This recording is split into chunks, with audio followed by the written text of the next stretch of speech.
Why does the sunbeam hide from thee? The sun likes me. 'Tis because I have nothing on my bosom. And I hope thou will never wear a thing on your bosom. But mother, what does it mean? Thou art silly, child. Go and play. But beware of the children wishing to throw mud. Mother, tell me a story. About what, dearest child? The black man. About how he haunts the forest with his big book and gets people to write away their souls. How dare you speak of this story? Where did thou heareth of such a story? 'Tis unimportant, Mommy. Tell me the story. Very well, child. The story of the black man. Deep within the forest lives a devilish beast. This creature haunts the forest carrying a big heavy book with iron spikes. The black man meets people on his walks through the forest and makes them sign away their names with an iron pen. The pen is indeed mightier than the sword. The unfortunate people sign away their souls to the devilish fiend with their own blood. After the signing is complete, the black man lashes out and places his mark on his victims.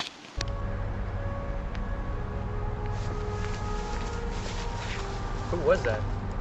Was that the black man? Have thou ever met the black man? Dost thou ever find me gone, child? No. Thou art silly.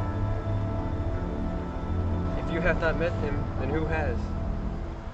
Is there a black man? Has he left his mark upon Dimsdale? Go forth and play, silly child.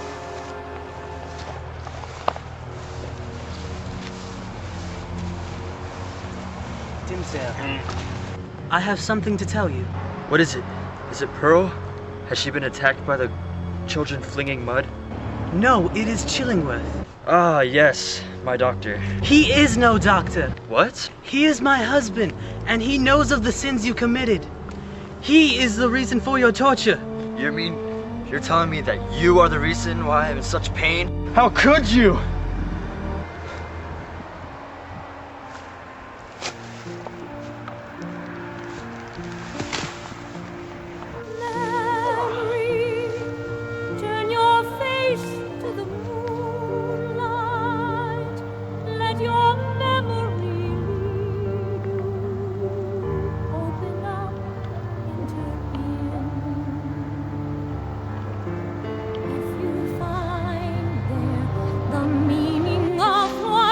I'm sorry. Maybe we could leave the country or go back into the wilderness. And then maybe, just maybe, we could escape Chillingworth. Oh, Hester, I love you, but I'm crushed. You are only crushed because your sin has oppressed you for 7 long years. Give up your name, and the burden will be lifted from you. Your wuss-cakedness makes you weak. I cannot leave, Hester. Thou art silly. I must die here. I have no strength to wander into a lonely world alone. I must do this alone. Thou shalt not go alone.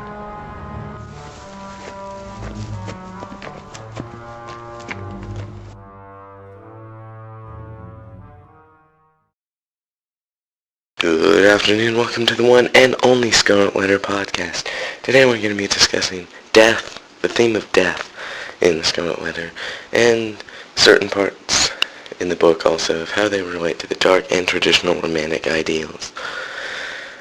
Death in the Scarlett Letter is seen symbolically through Hester.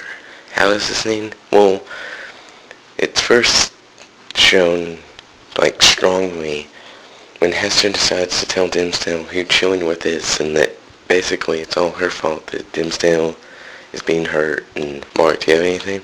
I think that one of the greatest things about this book is that how Hester takes initiative and exalts her power and tells Dimsdale what Chillingworth really is.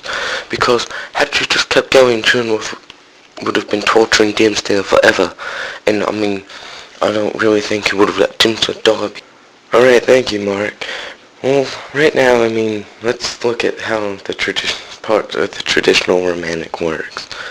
I think one of the things is Hester's dying symbolically, because it's a good thing and it makes everyone great and stuff.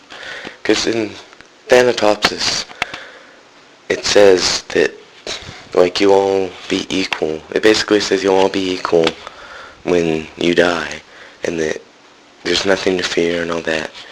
And at first, Hester, she's like, oh no, I don't want to do this. But then she's like, you know what? There's nothing to fear, just tell him. Mark, what do you think about the dark romantic?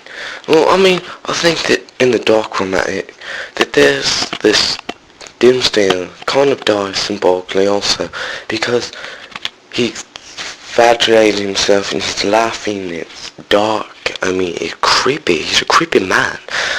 I honestly think that plays in excellently with the dark romantic ideas, because here you have this man that started out, he was just like nervous, but he goes to the point where he's whipping himself horribly, and he's laughing. Alright, thank you, that's all the time we have for today, but I want you to join us next week when we'll talk about something else.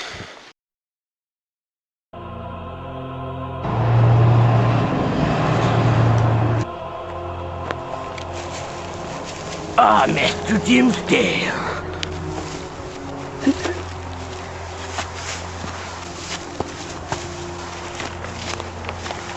People of New England, lend me your ears. Dost thou know me? Dost thou know me? For I am a sinner. I should have stood here 7 years ago with this lady. This lady takes the strength I weareth. I have crept hitherward. The scarlet letter that she wears receives reactions of revolution and such. But in the crowd of ye has committed the same sin that ye hath not shuddered upon. The Lord and the angels knew, even the devil knew, and fretted it with the touch of his burning finger. Look at Hester's letter, and imagine it as a shadow of the letter that is the sinner wears. Behold a dreadful witness of it. Thou hast escaped me! Thou hast escaped me! Thou hast sinned. Like you, I am a sinner, chilling.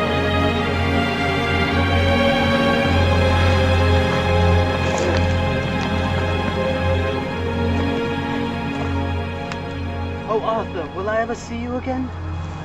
Quiet, Hester. We are both sinners. Farewell.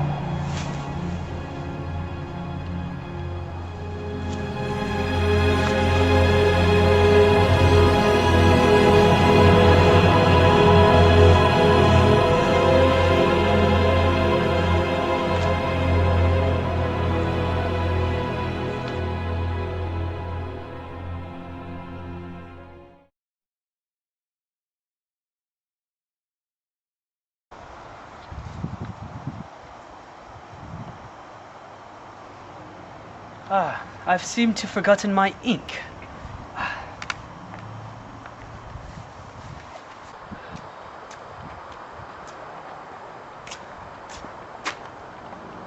Who are you? Your biggest fan!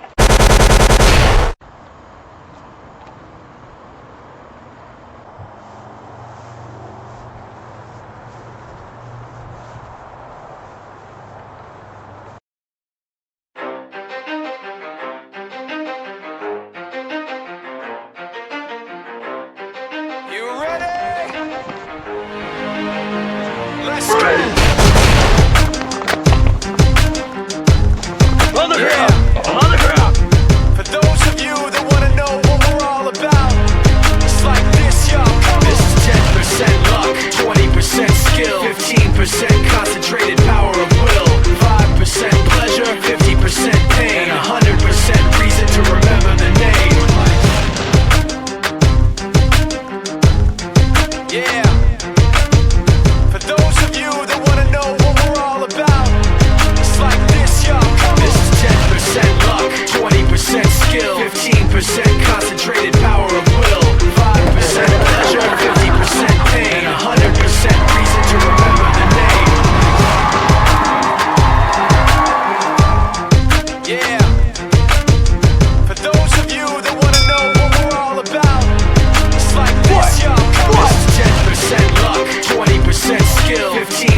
concentrated